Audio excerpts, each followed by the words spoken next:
प्यारे विद्यार्थियों, आपका स्वागत है ऑनलाइन गुरुकुल की इस ऑनलाइन फ्री क्लासेस में। आज हम करेंगे प्रश्नावली 3.4 का दूसरा प्रश्न। इस प्रश्नावली को हमने अच्छे से समझने के लिए दो हिस्सों में डिवाइड किया था। पहली वीडियो में हमने पहला प्रश्न सॉल्व किया था जो हमने अच्छे से सीखा था। अब दूसरी वीडियो में हम दूसरा प्रश्न सॉल्व करेंगे, ठीक है। तो जो हमारे चैनल पर नए हैं वो पिछली वीडियो को हमारी प्लेलिस्ट पे जाकर देख सकते हैं, या फिर मैंने उन वीडियो की लिंक डिस्क्रिप्शन बॉक्स में भी दी हुई है, आप वहाँ जाकर भी उन वीडियो को देख सकते हैं। और चैनल को सब्सक्राइब करना बिल्कुल ना भूलिएगा। सब्सक्राइब का बटन नीचे दिया हुआ है ना लाल सा, उस पर टच कीजिए, साथ ही साथ बेल आइकन को ऑल पर सेट कीजिए ताकि आपको आने वाली लेटेस्ट वीडियो की नोटिफिकेशंस मिलती रहे। तो चलिए शुरू करते हैं प्रश्नावली 3.4 का दूसरा प्रश्न। इसमें दिया गया है कि निम्न समस्याओं में रैखिक समीकरणों को युग्म बनाइए और उनके हल विलोपन विधि से ज्ञात कीजिए। यदि उनका अस्तित्व हो तो अस्तित्व तो होगा ही, कोई दिक्कत नहीं है, वो हम बाद में देखेंगे इस बारे में, ठीक है। तो हमें क्या करना है, सबसे पहले तो रैखिक समीकरणों के युग्म बनाने यानी खुद ब खुद ही समीकरण बनाने हैं और उनके हल हमें ज्ञात करने हैं, वो भी विलोपन विधि से। तो चलिए हल करते हैं इस प्रश्न को। तो स्टेप बाय स्टेप काम करेंगे। सबसे पहले तो हम रैखिक समीकरणों के युग्म बनाएंगे यानी अपने आप समीकरण बनाएंगे हम, जो हमें प्रश्न दिया हुआ है उसे देख देख कर, ठीक है। तो समीकरण हम कैसे बनाते हैं, पहला जो हमें दिया गया है प्रश्न यानी फर्स्ट, यदि हम अंश में एक जोड़ दें और हर में एक घटा दें तो भिन्न एक में बदल जाती है।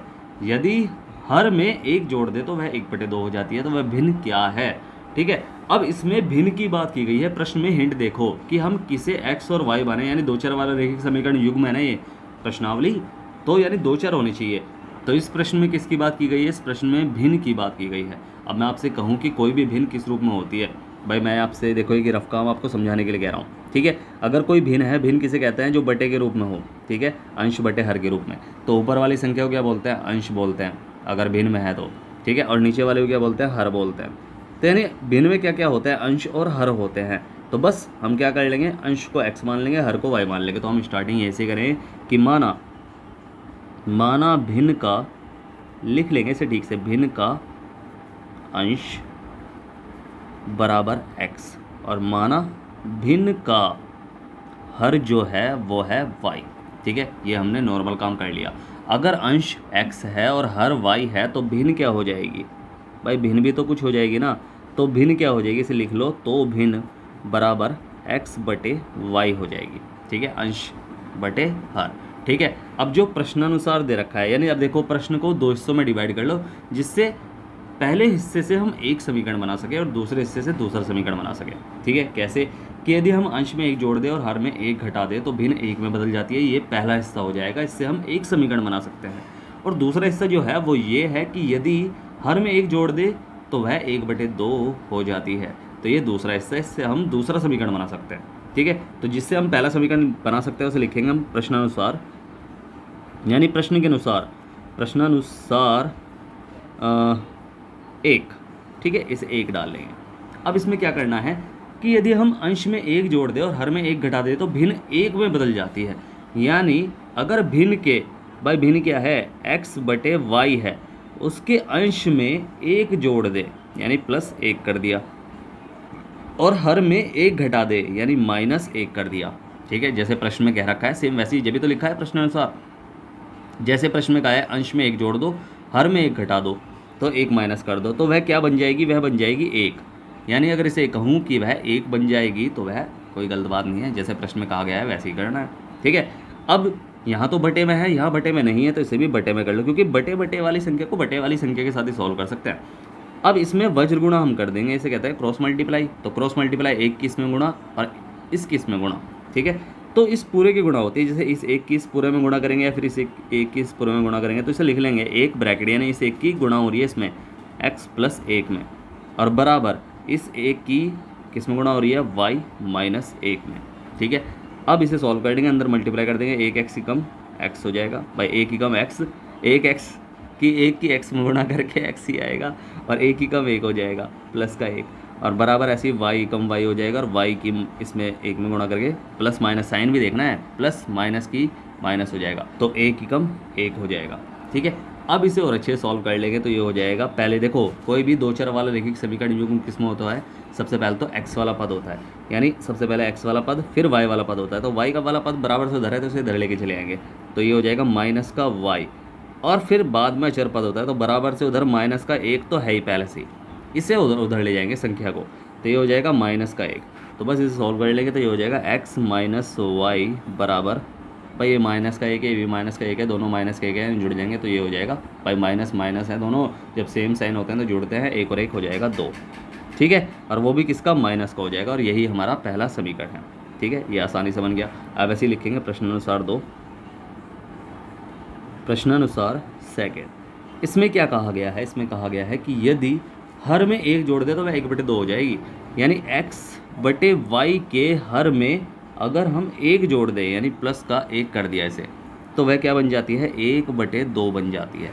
यही समझना है आपको, जैसे जैसे प्रश्न में कहा गया है सेम वैसे वैसे ही करते रहो तो बिल्कुल सही हो जाएगा। ठीक है, अब इसकी भी क्रॉस मल्टीप्लाई कर लेंगे तो 2 की x में मल्टीप्लाई हो जाएगी तो क्या हो जाएगा, 2x हो जाएगा। अब इस 1 की इस पूरे में मल्टीप्लाई होगी तो 1 की y में करो पहले तो y आ जाएगा, 1 की 1 में करोगे तो प्लस का 1 ही आ जाएगा। अब इसे समीकरण के रूप दे दो कि 2x - y बराबर ये हो जाएगा 1, और यही हमारा क्या है, समीकरण नंबर 2।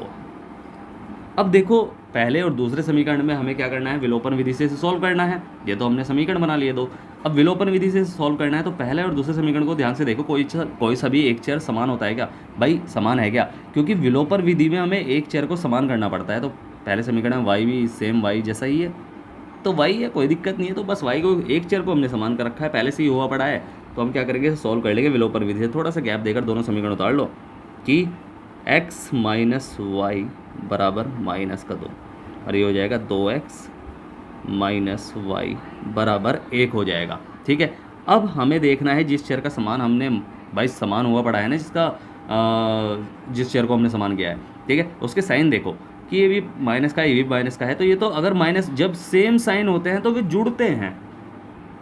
ठीक है, जब सेम साइन होते हैं वे जुड़ते हैं, तो जुड़ते हैं ये तो जुड़ जाएंगे, 2y हो जाएगा। मगर जिस चर को हमने समान किया उसे हमने काटना होता है, इसलिए हम समान करते हैं उसे, क्योंकि उसे हमें काटना होता है।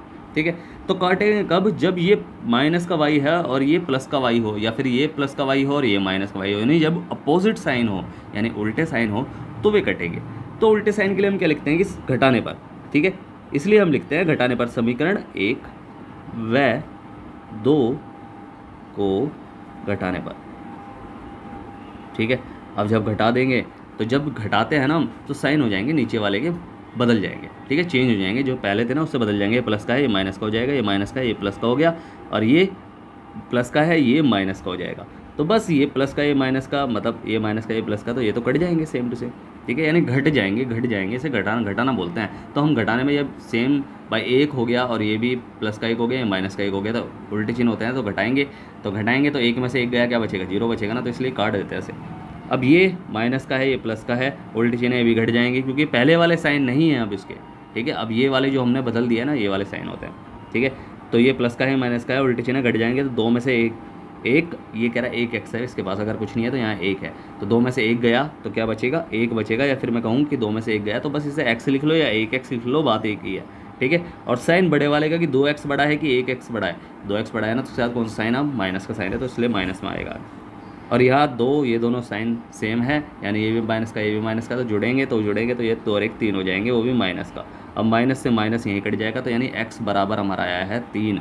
अब इस x का मान हम किसी भी उस समीकरण में रख लें, हमें आराम से ज्ञात हो जाएगा। तो इस वाले समीकरण में रख लेंगे ना, ये पहला समीकरण है तो आसान से ज्ञात हो जाएगा, 3 रख लेंगे, इसमें बस इधर उधर ले जाएंगे।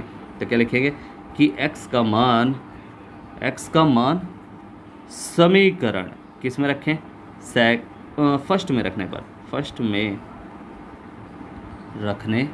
पर अब इसे रख लेंगे। अब समीकरण नंबर 1 क्या है कि हमारा समीकरण नंबर 1 है x - y बराबर -2 है। ठीक है, अब इसमें y का या नहीं x का मान हमें 3 रखना है, तो यानी x की जगह हमें क्या रखना है 3, तो 3 रख लेंगे। 3 - y बराबर -2। अब ये हो जाएगा माइनस का y इधर अकेला रह गया और बराबर -2 और -3 हो जाएगा, क्योंकि ये 3 प्लस का इधर जाके माइनस में लिया है हम। अब ये हो जाएगा -y बराबर माइनस का, सेम साइन होते हैं तो जुड़ते हैं, तो 3 और 2 5 हो गया। ठीक है, अब ये माइनस से माइनस कटा तो y का मान क्या निकल के आया, 5 निकल के आया, और x का मान क्या निकल के आया था, x बराबर हमारा 3 था और y बराबर हमारा निकल के आया 5। तो यानी अंश जो है वो है 3, x हमने अंश तो माना था, और हर जो है वो हमारा है 5। तो इससे हमें क्या पता चला कि आता है भिन्न, क्योंकि हमें भिन्न ही पूछी गई कि भिन्न क्या है वह। ठीक है, तो भिन्न हमारी क्या थी, x/y थी ना, तो अंश बटे हर यानी 3/5। अब जो मान लो कि आप ये तो हमारा आंसर है, ठीक है। अगर आप पेपर में हो और आपको चेक करना है कि हमारा आंसर सही है या नहीं है, उसका भी तरीका बता रहा हूँ। भाई प्रश्न में जो कह रखा है वही देख लो कि ये रफ काम है आपका चेक करने का, ठीक है। ऐसे चेक कर रहे हो आपका आंसर सही है नहीं है। भिन्न आपकी निकली है 3/5। अब जो प्रश्न में कहा गया था कि हमसे यदि हम अंश में 1 जोड़ दें, यानी इसमें 1 जोड़ दें और हर में 1 घटा दें, यानी 1 घटा दें, तो आंसर जो आएगा वो 1 हो जाएगा, यानी 1 आंसर आएगा। तो देख लो घटा जोड़ के 3 और 1 क्या हो जाएगा, 4 हो जाएगा। और 5 में से 1 गया तो ये नीचे भी 4 हो जाएगा। तो 4 से 4 घटा, 4 एकम 4, 1 आया आंसर। अब इसका दूसरा हिस्से भी देख लो, यदि हर में 1 जोड़ दें, यानी 3/5 के हर में 1 जोड़ दे तो वह 1/2 हो जाएगी। यानी क्या बन जाएगा, 3/5 और 1 6 हो जाएगा। तो 3 कम 3, 3 दूनी 6, यानी 1/2 बन जाएगी। यानी हमारा आंसर बिल्कुल सही है, क्योंकि दोनों तरीक़ों से हमने चेक कर लिया, ठीक है। तो यही हमारा आंसर है। अब करेंगे इसका दूसरा प्रश्न। तो सेकंड हमें दे रखा है कि 5 वर्ष पूर्व नूरी की आयु जो है वो सोनू की आयु की 3 गुणी थी। 10 वर्ष पश्चात नूरी की आयु सोनू की आयु की 2 गुणी हो जाएगी। नूरी और सोनू की आयु कितनी है, यानी है का मतलब अभी कितनी है, ठीक है का मतलब ये तो होता है अगर थी पूछा तो यानी पश्चात पूछा, अगर होगी पूछा तो फ्यूचर की पूछा, तो अभी की पूछा है वैसे तो क्वेश्चन, ठीक है। तो दो लोग हैं इसमें, एक तो नूरी और एक सोनू। तो 10 वर्ष पश्चात नूरी की आयु सोनू की आयु दुगनी हो जाएगी और 5 वर्ष पूर्व नूरी की आयु सोनू की आयु की 3 गुनी हो जाएगी। तो भाई हमें क्या बेस चाहिए, बेस क्या होना चाहिए, हमें क्या रखना है, एक्स और वाई, जो हमें समीकरण बनाने में आसानी हो, ठीक है। अब देखो बेस क्या होता है कि हम स्टार्टिंग कहाँ से करें। अगर मैं आपसे पूछूं कि आपकी 5 वर्ष पूर्व आयु कितनी थी, तो आप कहोगे क्या। अगर आपको यही नहीं पता कि आपकी वर्तमान आयु कितनी है, तभी तो आप कैसे बता पाओगे कि भाई आपकी 5 वर्ष पूर्व कितनी थी। यानी मेन क्या है कि हमें वर्तमान आयु पता हो। अगर आप ये भी आपसे कहूँ कि आपकी आयु वर्तमान 15 है, तो 5 वर्ष पूर्व कितनी थी, 10 थी। तो यानी 15 आपको पता होनी चाहिए कि आपकी वर्तमान आयु क्या होगी, जब भी तो आप निकाल पाओगे। तो हम वही एक्स और वाई मानेंगे, ठीक है। कि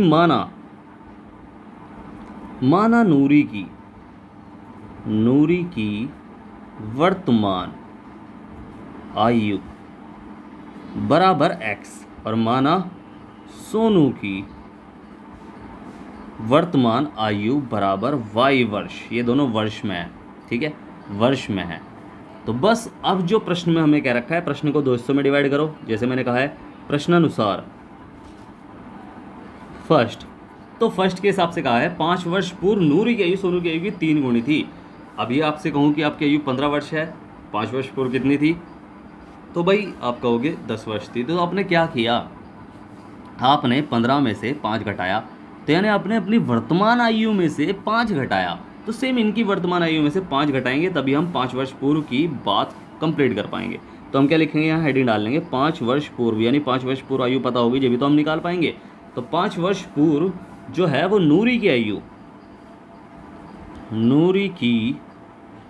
आयु कितनी हो जाएगी। भाई अभी नूरी की आयु x वर्ष है, तो उसकी 5 वर्ष पूर्व कितनी हो जाएगी, उसमें से भी 5 घटा देंगे, यानी x माइनस 5 वर्ष, ठीक है।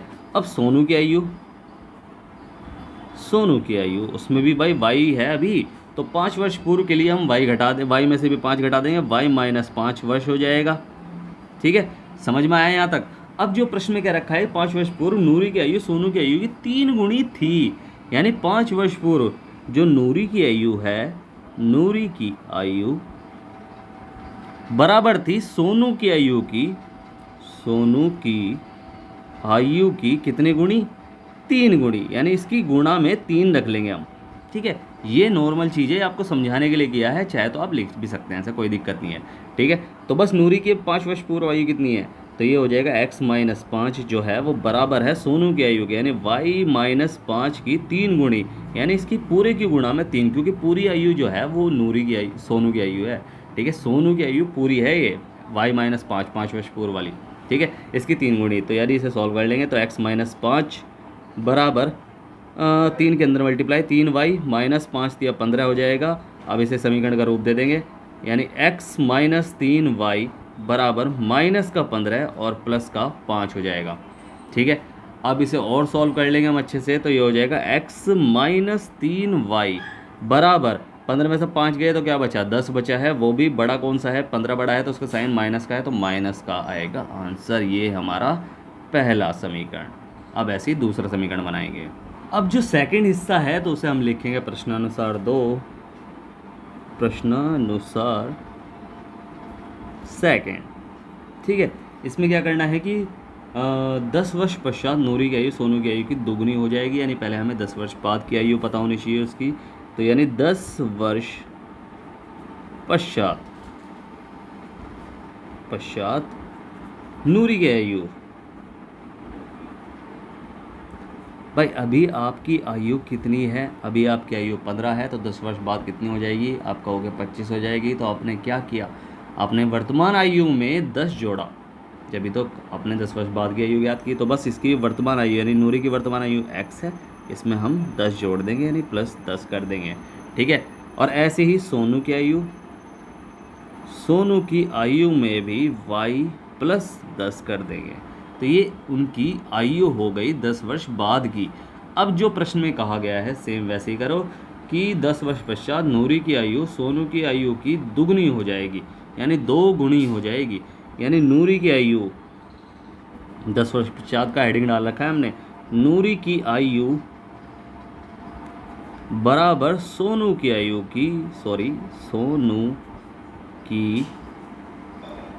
की कितने गुणी? दुगनी हो जाएगी, यानी 2 गुनी हो जाएगी। तो बस नूरी की आयु कितनी है? x प्लस 10, और सोनू की आयु कितनी है? y प्लस 10, उसकी दुगनी यानी सोनू की आयु की दुगनी हो जाएगी। तो बस गुणा में 2 कर दिया। जैसे जैसे प्रश्न में कहा गया है वैसे वैसे करते रहो बस, उसके बाद सॉल्व कर लो। तो ये हो जाएगा 2y प्लस 10 दूनी 20 हो जाएगा। अब इसे और अच्छे से सॉल्व कर लेंगे। भाई संख्या के पास चर सबसे पहले तो x वाला पद ही होता है, पता है आपको द्विघात समीकरण में, आप इंटेलिजेंट मच्छी हो गए हो अब तो। x माइनस 2y, फिर y वाला पद हो जाएगा, ये प्लस का इधर जाके माइनस में हो गया, और बराबर 20 तो उधर चली रहा है, माइनस का भाई प्लस का 10 इधर है, माइनस का 10 हो जाएगा ये। ठीक है, अभी एक समीकरण बना लो, x माइनस 2y बराबर 20 में 10 गया 10 बचा, और ये हमारा सेकेंड समीकरण। अब जो फर्स्ट समीकरण और सेकंड समीकरण, इन दोनों समीकरणों में हमने क्या चीज़ एक देखी थी, x वाला पद तो सेम ही है। कैसे, थोड़ा सा देख लो। अभी फर्स्ट समीकरण जो हमारा था वो x माइनस, थोड़ा सा गैप देकर उतार लो, x माइनस 3y बराबर माइनस का 10 था, और ये जो हमारा समीकरण है ये है x माइनस 2y बराबर 10 है। ठीक है, अब हमें क्या करना है, जिस चर, एक चर तो देखो समान हुआ पड़ा है ना पहले से ही, तो जिस चर को समान हुआ पड़ा है जो चर, उसका साइन देखो दोनों प्लस प्लस के हैं, मगर हमें उल्टे साइन चाहिए होते हैं जब भी तो वे करते हैं। तो उल्टे साइन के लिए हम लिखते हैं घटाने पर, अगर उल्टे साइन पहले से ही हो तो हम लिखते हैं जोड़ने पर। ठीक है, तो उल्टे साइन अगर हमें बदलने पड़ते हैं तो हम लिखते हैं घटाने पर। तो हम क्या लिखेंगे, समीकरण 1 व 2 को क्या करने पर, घटाने पर। तो जो हम घटाएंगे तो नीचे वाले के साइन हो जाएंगे, बदल जाएंगे, ये प्लस का है माइनस का हो गया, माइनस का है प्लस का हो गया, ये प्लस का है माइनस का हो गया। अब ये पहले वाले साइन नहीं है इनके, ठीक है, ये पहले वाले साइन कुछ नहीं है, अब ये जो बदल गए हैं ना ये वाले साइन होते हैं इसके, तो ये हो जाएगा प्लस का x, ये माइनस का x, उल्टे चिन्ह है कट जाएंगे, सेम डिजिट है, ये भी उल्टे चिन्ह है मगर डिजिट अलग अलग है, तो क्या होती है, घटते हैं वे। तो 3 में से 2 गया, 1 बचा, यानी सीधा से y कर लो या 1y कर लो, क्योंकि बात एक ही है, y के आगे कुछ नहीं लिखा होता तो वो एक ही होता है, बस अदृश्य होता है। ठीक है, तो माइनस का और प्लस का उल्टे चिन्ह घटेंगे, अब बड़े वाले का साइन यानी 3y बड़ा है, तो उसके बाद कौन सा साइन है, माइनस का साइन है, तो माइनस का हमने रख लिया, ये माइनस का 10, ये माइनस का 10, यानी कट भाई सेम साइन है तो जुड़ेंगे, तो 10 और 10 20 हो जाएगा, यानी माइनस का 20 हो गया है। ठीक है, माइनस से माइनस कटा तो y का मान क्या निकल गया है, 20 आया। अब y का मान किसी भी एक समीकरण में रख लो, कि y का मान किसी भी समीकरण में रख लो, मान समीकरण 1 में रखने पर, तो समीकरण 1 में रखेंगे तो x माइनस 3y बराबर 10 है, तो x माइनस 3 गुणा 20 बराबर 10 है, तो x माइनस 20 या 60 हो जाएगा, तो 60 माइनस 10 बराबर 10 है, तो x बराबर 10 और माइनस का उधर जाके प्लस में हो जाएगा। अच्छा माइनस का 10 है वो, ठीक है, ये माइनस का 10 है पहले समीकरण में, ठीक है, तो माइनस का 10 ये इधर जाके प्लस में हो जाएगा, प्लस का 60, तो x बराबर उल्टे चिन्ह घट जाएंगे तो 50 आएगा, और 60 बड़ा है इसलिए प्लस का साइन, तो x का मान 50। तो हमें क्या पता चला कि अतः जो नूरी की आयु, x हमारी क्या थी, नूरी की आयु थी, अतः नूरी की आयु बराबर कितनी है, वर्तमान आयु 50 वर्ष है। और जो सोनू है, सोनू की वर्तमान आयु इसकी भी कितनी है भाई, x बराबर हमारा निकला है 50 और y बराबर हमारा निकला है 20, तो बस इसकी 20 वर्ष हो गई। अब जो आपको चेक करना है सेम ऐसे ही कर लो कि भाई हमें कहा गया है, अगर मैं पेपर में हूँ और मुझे चेक करना है कि हमारा आंसर सही है नहीं, तो मैं कैसे चेक करूँगा कि हमसे कहा गया है कि जो नूरी की, भाई प्रश्न के हिसाब से 5 वर्ष पूर्व नूरी की आयु सोनू की आयु की कितनी गुणी थी, 3 गुणी थी। यानी 5 वर्ष पूर्व अभी कितनी है, 50 है और इसकी 20 है, तो 5 वर्ष पूर्व इसकी कितनी हो जाएगी, 5 वर्ष पूर्व इसकी हो जाएगी 50 में से 5 घटा लेंगे तो 45 हो जाएगी, और 20 में से इसकी भी 5 वर्ष पूर्व कितनी हो जाएगी, 15। तो हमसे कहा गया है कि नूरी की आयु जो है वो सोनू की आयु की 3 गुणी है 5 वर्ष पूर्व, तो 5 वर्ष पूर्व इनकी आयु ये है, तो गुणा में 3 करके देख लो, 15 या 45, भाई 45 ही आ रहा है, यानी सही है, इसकी 3 गुणी है ये। ठीक है, ऐसी 5 वर्ष बाद यानी ये हो जाएगा 10 वर्ष बाद, तो 50 में 10 वर्ष बाद अगला पॉइंट जो है हमारा तो वो 60 हो जाएगी, और 20 में इसमें भी 30 हो जाएगी, तो नूरी की आयु जो है वो सोनू की आयु की दुगनी है क्या, हाँ 30 दूनी 60, बिल्कुल सही है। तो हमारा आंसर बिल्कुल सही है, इस तरह हम चेक कर सकते हैं। ठीक है, तो यही हमारा आंसर। अब करेंगे अगला प्रश्न। तो थर्ड दिया गया है कि 2 अंकों की संख्या के अंकों का योग 9 है, इस संख्या का 9 गुणा संख्या के अंकों को पलटने से बनी संख्या के दुगुना है, वह संख्या ज्ञात कीजिए। अब संख्या में हम x और y क्या माने, ठीक है, ये प्रश्न आपके माइंड में आ गया होगा। अब संख्या को हम कैसे बनाएंगे भाई, संख्या में मान लो 2 अंकों की कोई संख्या है, जैसे 25 हो गया, इसमें क्या क्या होता है, एक तो इकाई का अंक होता है, एक दहाई का अंक होता है, एक इकाई का अंक और एक दहाई का अंक, बस यही हम x और y मानेंगे। ठीक है, कि माना संख्या का इकाई का अंक बराबर कुछ ही मान लो, x मान लो चलो, और माना संख्या का दहाई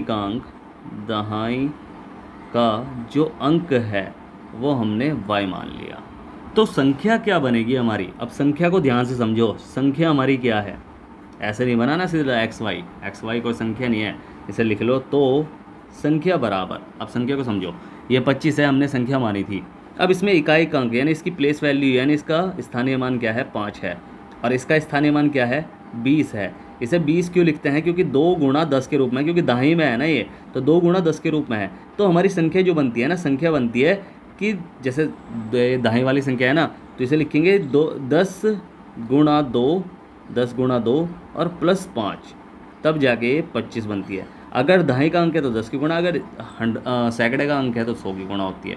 ठीक है, तो संख्या जो बनती है 10 गुणा, अगर दहाई वाली यानी 2 अंकों की संख्या कोई भी हो ना, अगर प्रश्न को ध्यान से समझना बस, अगर 2 अंकों की संख्या आ गई और आपको संख्या बनानी है, आप इकाई का अंक दहाई का अंक तो मान लोगे आराम से। अगर आपको संख्या बनानी है तो 10 गुणा दहाई का अंक प्लस इकाई का अंक, याद रखना 10 गुणा दहाई का अंक प्लस इकाई का अंक, 10 गुणा दहाई का अंक प्लस इकाई का अंक। तो हम क्या लिखेंगे, 10 गुणा दहाई का अंक यानी y और प्लस इकाई का अंक यानी x, बस इसे हम संख्या बना लेंगे। तो 10y प्लस x, ये हमारी संख्या बनी है। समझना है, कोई भी ये ऐसा प्रश्न आपको दोबारा मिल जाए ना पेपर में, सेम जैसा हम कर रहे हैं, तो अगर आपको संख्या बनानी है तो याद रखना 10 गुणा दहाई प्लस इकाई, बस इस तरह संख्या बनानी है आपको।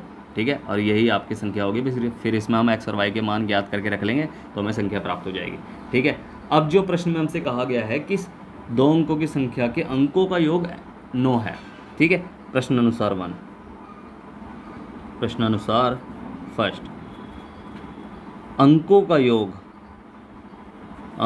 का जो योग दे रखा है वो दे रखा है कितना, 9, यानी दोनों अंकों को, जैसे ये 25 हमने मानी थी तो ये 5, भाई जैसे ये संख्या थी ना 25, तो इस 25 में दोनों अंकों को अगर हम जोड़ दें, ये 5 है ये 2 है, तो 5 और 2 कितने हो जाएंगे, 7 हो जाएंगे। ऐसी कोई 2 संख्याएं हैं, मतलब 2 अंक हैं, उनको जोड़कर जो संख्या है उसके दोनों अंकों को जोड़कर 9 आ रहा है। अब क्या पता वो 8 + 1 हो, 8 और 1 9, या फिर 5 + 4 9, कुछ भी हो सकती है ना, तो ये कुछ भी हो सकती है, यही हमें ज्ञात करनी है कौन सी है वो संख्या। ठीक है, तो अंकों का योग क्या है, 9 है, यानी इकाई का अंक और दहाई के अंक दोनों को जोड़कर 9 आ रहा है, यानी x + y यानी या y + x या x + y बराबर क्या आएगा, 9 आ रहा है। ये हमसे प्रश्न में क्या रखा है, ये हमारा पहला समीकरण है। ठीक है, समझ में आया ना। अब ऐसे ही प्रश्नानुसार हम करेंगे 2। क्या करेंगे? प्रश्नानुसार सेकंड। अब इसमें हमसे क्या कहा गया है कि संख्या का 9 गुना संख्या के अंकों को पलटने से बड़ी संख्या के दुगुना है। यानी इस बार संख्या की बात की गई है, अंकों की बात नहीं की गई है, संख्या के, पूरी संख्या की बात। तो संख्या का 9 गुना संख्या के अंकों को पलटने से बनी संख्या के दुगुने के बराबर है। यानी पहले हमें संख्या के अंकों को पलटने से बनी संख्या ज्ञात करनी पड़ेगी। इसे लिख लो, अंकों को पलटने से बनी संख्या। अब ये ऐसा क्या बनेगी संख्या? भाई आपकी संख्या फिलहाल जैसे मान लो अभी आपकी संख्या 25 है। अगर इसके अंकों को हम पलट दें, यानी इसे इधर ले जाएं, इकाई के अंक को दाहिने अंक बना लें और दाहिने के अंक को इकाई का अंक बना लें, तो वह क्या बन जाएगी? वो बन जाएगी 52। बस हमने इधर उधर खिसका दिया। तो वो कह रहा है यही संख्या के अंकों को पलट दो। यानी हमने क्या करा इस बार?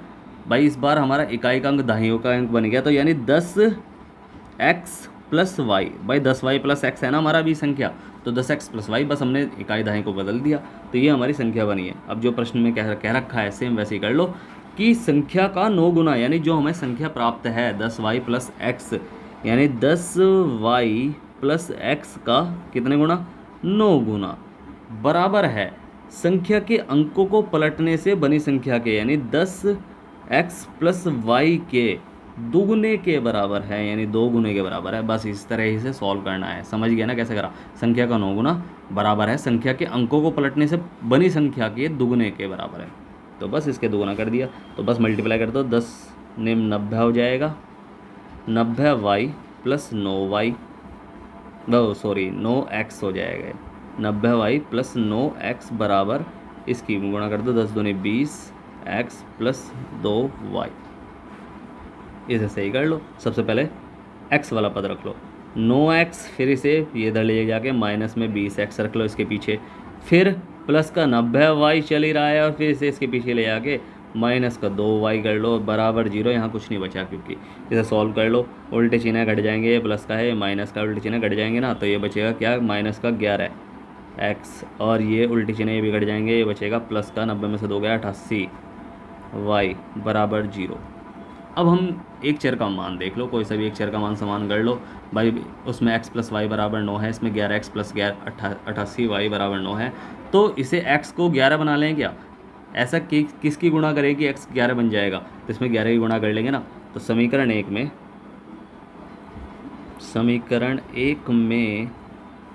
11 की गुणा करने पर, इस तरह इस क्वेश्चन को कर लेंगे। फिर भी कोई डाउट रह जाए ना मन में तो मेरे से पूछ लेना, मैंने डिस्क्रिप्शन बॉक्स में टेलीग्राम, इंस्टाग्राम, व्हाट्सअप तीनों की लिंक दे रखी है। तो x प्लस वाई बराबर 9 है, तो 11x प्लस 11y बराबर 99 हो जाएगा। 11 के इसमें भी गुणा, 11 के इसमें भी गुणा, 11 के इसमें गुणा, यानी पूरे समीकरण में 11 की गुणा होती है। ठीक है, तो ये हमने कर लिया। अब ये हमारा क्या है? ये हमारा तीसरा समीकरण है, इसे ऐसा कर लो, और ये हमारा दूसरा समीकरण है। ठीक है, क्योंकि ये दूसरा है जब तो ये तीसरा है। तो बस हम क्या करेंगे, थोड़ा सा गैप देकर दोनों समीकरणों को एक साथ लिख लो। ठीक है, तो कैसे लिखेंगे? सबसे पहले तो दूसरा समीकरण लिख लो, माइनस का 11x प्लस 88y बराबर 0, फिर 11x प्लस 11y बराबर 99। अब इसे सॉल्व कर लो। जिस चर को हमने समान किया है उसके साइन देखो, एक माइनस का है और एक प्लस का है। यहाँ कोई साइन नहीं आता, तो यहाँ प्लस का साइन होता है। ठीक है, तो उल्टे चिन्ह तो पहले से ही है, तो बस ये तो आराम से कट जाएंगे। तो हम क्या लिखेंगे? जब हमें चिन्ह नहीं बदलने होते तो हम लिखते हैं जोड़ने पर। समीकरण सेकंड व थर्ड को जोड़ने पर। ठीक है, जब हमें बदलने नहीं होते तो हम लिखते हैं जोड़ने पर। जब हमें साइन बदलने पड़ते हैं ना, किस तरह बदल जाएं, सेम साइन मिलेंगे, तो जब बदलने होते हैं तो हम लिखते हैं घटाने पर। तो बस ये तो वैसे ही कट जाएंगे, इनके कोई साइन बदलेंगे भी नहीं। ठीक है, क्योंकि हमने जोड़ने पर लिखा तो साइन बदलते भी नहीं है। तो 88 और 11 ये हो जाएंगे 88 10 98 और एक 99y। तो 99y, क्योंकि दोनों प्लस प्लस के हैं और ये 99 में कुछ नहीं जोड़ा तो क्या बचेगा? 99 ही बचेगा। तो y का मान क्या निकल के आएगा? y का मान 99/99 यानी कट जाएगा, तो यानी 1, यानी y बराबर हमारा निकला है 1। अब ऐसे ही x का मान हम याद कर लेंगे, इसका मान हम किसी भी समीकरण में रख लेंगे। ठीक है, तो इसे हम पहले में रख लो, x प्लस वाई बराबर 9 है तो उसमें रख लो, आसान रह जाएगा। ठीक है, तो हम क्या लिखेंगे कि y का मान समीकरण 1 में रखने पर। तो समीकरण 1 में रखेंगे तो क्या हो जाएगा, x प्लस वाई बराबर 9 और x प्लस 1, y का मान 1 माना हमने, मतलब निकाला जो हमने, बराबर 9, और x बराबर हो जाएगा 9 माइनस 1, यानी x बराबर 9 में से 1 गया, बचा 8। तो यानी हमारा x का मान निकला है 8 और y का मान निकला है हमारा 1।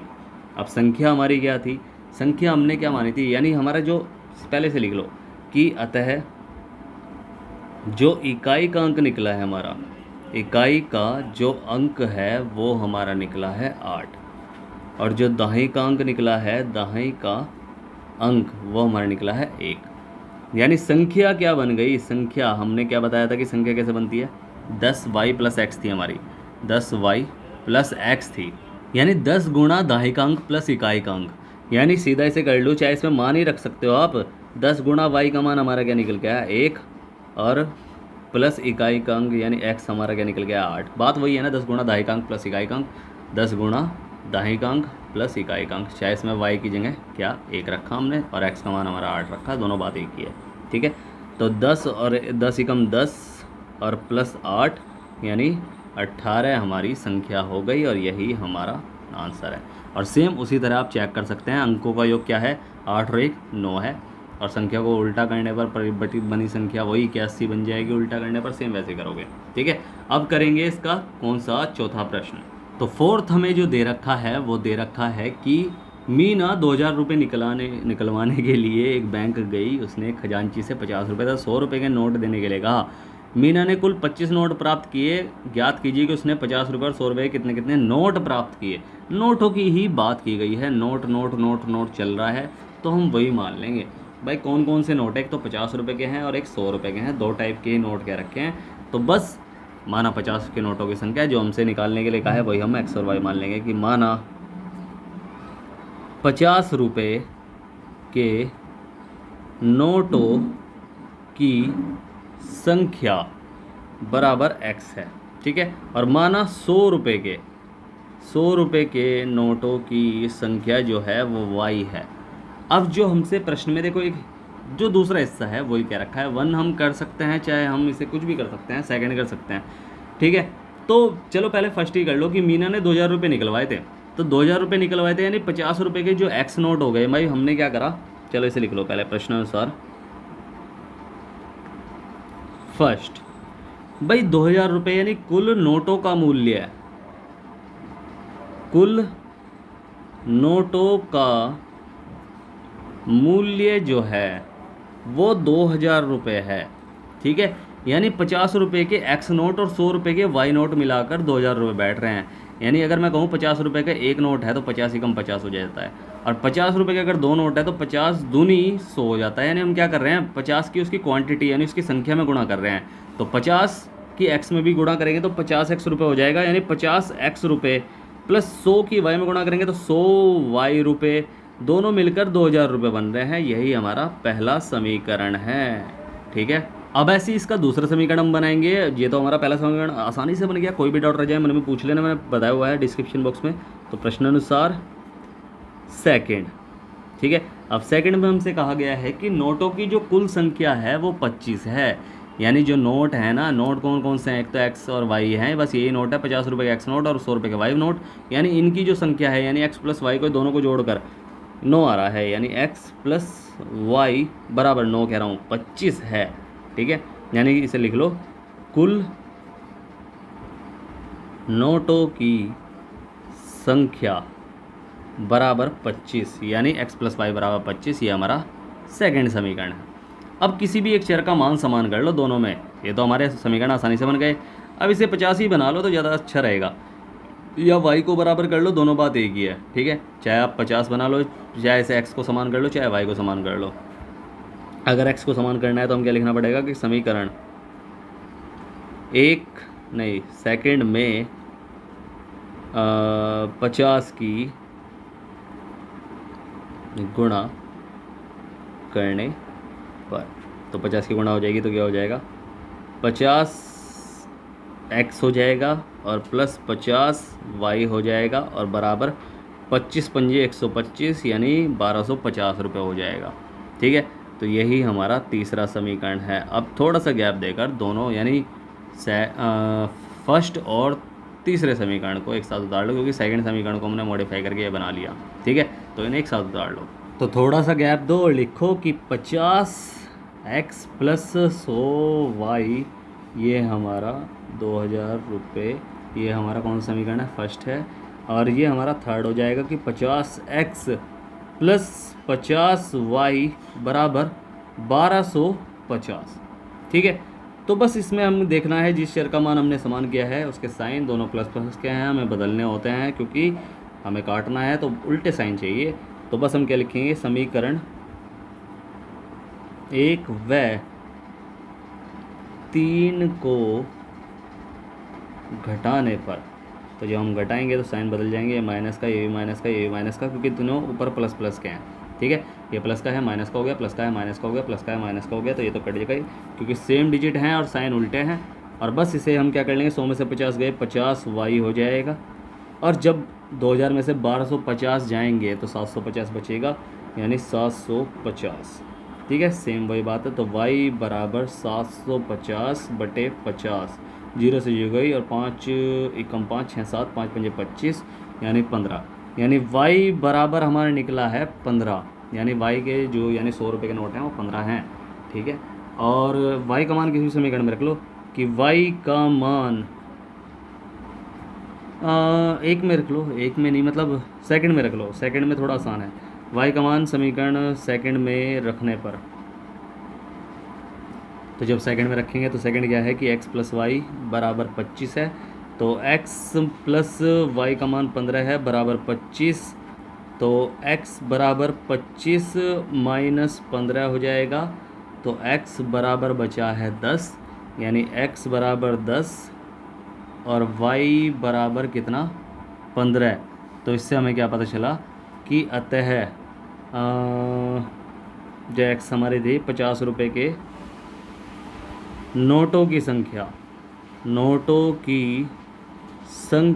बराबर 10 है, और 100 रुपये के नोटों की जो संख्या है वो 15 है, और यही हमारा आंसर है।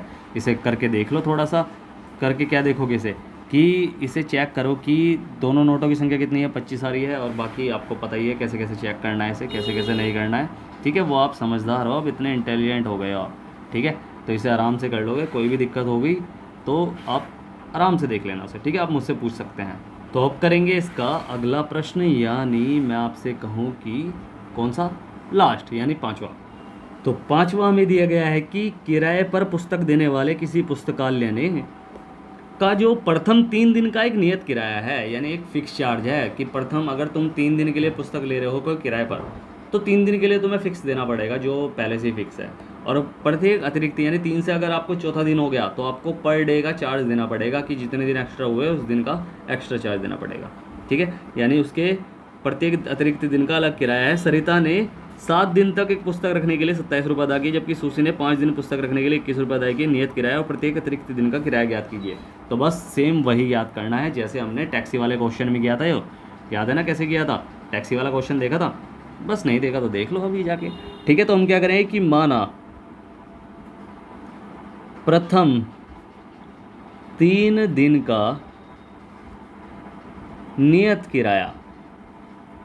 किराया बराबर x रुपये। ठीक है, और माना प्रत्येक अतिरिक्त यानी एक्स्ट्रा दिन का किराया, नियत मतलब जो किराया है वो है कितना, y रुपये। अतिरिक्त यानी एक्स्ट्रा दिन का y है। अब जो प्रश्नानुसार कहा गया है उसे कर लो। कैसे कि प्रश्नानुसार पहला, इसमें कहा गया है कि सरिता ने कितने दिन पुस्तक रखे, 7 दिन पुस्तक रखी और उसके लिए 27 रुपये अदा किए। यानी सरिता ने 7 दिन पुस्तक के अदा किए, यानी दिए, कितने दिए, 27 रुपये। 27 रुपये था है, हाँ 27 रुपये है। अब 7 दिन में क्या क्या हिस्सा है, 7 दिन में एक तो पहले 3 दिन का फिक्स चार्ज था है ही भाई, पहले 3 दिन का यानी 3 दिन का नियत किराया उसने दिया होगा, 3 दिन का नियत किराया यानी फिक्स चार्ज, नियत किराया। और उसमें 3 दिन के बाद एक्स्ट्रा दिन कितने हुए भाई, 3 दिन तो फिक्स हो गया, 3 4 5 6 7 यानी 4 दिन एक्स्ट्रा हो गए, यानी 4 दिन का एक्स्ट्रा किराया दिया यानी अतिरिक्त किराया। उसमें जाके 27 रुपये अदा किए किराया, ठीक है 27 रुपये अदा किए, यानी 3 दिन का जो फिक्स चार्ज है वो कितना है, 3 रुपये, वो मतलब सॉरी एक्स रुपये तो है, यानी 3 दिन का फिक्स चार्ज हमने एक्स माना है ना, तो एक्स रुपये तो है ही, और प्लस 4 दिन का एक्स्ट्रा किराया कितना हो जाएगा, जब एक दिन का, प्रत्येक का मतलब होता है एक दिन का, यानी एक दिन का जब वाई है तो 4 दिन का कितना हो जाएगा, 4 वाई हो जाएगा, और बराबर 27 रुपये अदा किए। यही हमारा पहला समीकरण है, ठीक है, समझ में आया ना। सेम ऐसे ही अगला हमें करना है प्रश्नानुसार 2। तो प्रश्नानुसार 2 में हमें दिया गया है कि प्रश्नानुसार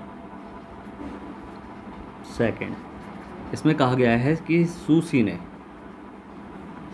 ने 5 दिन पुस्तक रखी, 5 दिन के अदा किए बराबर 21 रुपये, ठीक है। 5 दिन में उसने 3 दिन तो जो फिक्स चार्ज था यानी नियत किराया था उसमें, और एक्स्ट्रा दिन कितने हुए, प्लस एक्स्ट्रा दिन कितने हुए, एक्स्ट्रा दिन 3 और 2 5 यानी 2 दिन एक्स्ट्रा हो गए, 2 दिन अतिरिक्त किराया दिया उसने, तब जाके 21 रुपये अदा किए, ठीक है। तो 3 दिन का नियत किराया हमारा कितना है, एक्स है, और प्लस 1 दिन का वाई है, तो 2 दिन का 2 वाई हो जाएगा, 2 वाई बराबर 21 रुपये अदा किए। तो ये हमारा सेकंड समीकरण। अब जो हमसे भाई देखो, हमने दोनों समीकरणों में हमने देखा कि हमारा एक्स वाला चर तो समान ही है, तो दोनों समीकरण एक साथ उतार लो, थोड़ा सा गैप देकर, कि एक्स प्लस 4y बराबर 21 था, और x minus x plus 2y, sorry वो 27 था, x प्लस 4y यानी 3 4 और 3 7, बिल्कुल सही है 27 था, और x प्लस 2y बराबर 21 है, ठीक है ये वाला।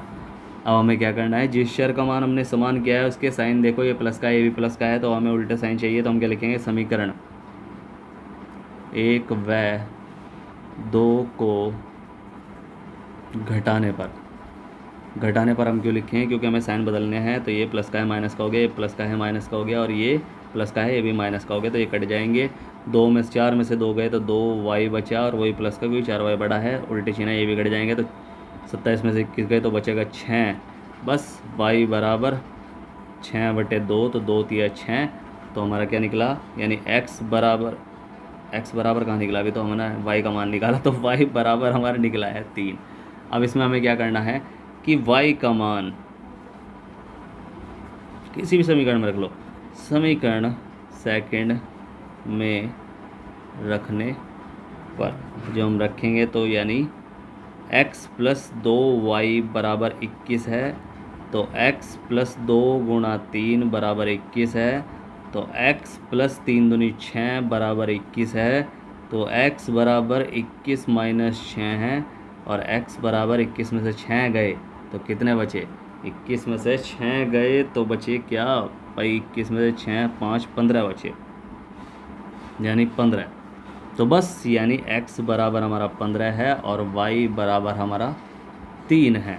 तो यानी नियत किराया आता है, जो नियत किराया है, किराया बराबर 15 रुपये, और जो एक्स्ट्रा किराया है यानी अतिरिक्त किराया, अतिरिक्त दिन का जो किराया है वो 3 रुपये है। अब जो चेक करना है सेम वैसे ही चेक करो, इसे कैसे करोगे कि सूसी ने, कोई सा भी किसी को भी एक को पकड़ लो, सूसी ने 5 दिन पुस्तक रखने के लिए 21 रुपये अदा किया, यानी 5 दिन पुस्तक रखी, अब 3 दिन का तो उसका फिक्स किराया होगा यानी 15 होगा, और प्लस एक्स्ट्रा दिन कितने हुए, 2 दिन एक्स्ट्रा हुए, तो एक दिन का 3 रुपये है, तो 2 दिन का क्या हो जाएगा 6 रुपये, तो 21 15 और 6 21 ही हो गए। बस यही हमारा आंसर है, बस ये हमारा बिल्कुल सही है। कोई भी डाउट रह जाए मन में तो पूछ लेना, मैंने डिस्क्रिप्शन बॉक्स में टेलीग्राम इंस्टाग्राम व्हाट्सअप तीनों की लिंक दी हुई है, अगर नहीं समझ में आया तो बिल्कुल वहाँ भी पूछ सकते हैं, मैं आपकी पूरी हेल्प करूँगा। अगर समझ में आया है तो करना है वीडियो को लाइक, शेयर करना है, जितना हो सके सब्सक्राइब करना है, आपका ये अपना चैनल है, ठीक है। सब्सक्राइब बटन नीचे दिया हुआ है, इस पर टच कीजिए, साथ ही साथ बेल आइकन को ऑल पर सेट कीजिए ताकि आपको आने वाले लेटेस्ट वीडियो की नोटिफिकेशंस मिलती रहे। तो मिलते हैं फिर अगली वीडियो में, तब तक के लिए bye bye, tata, see you.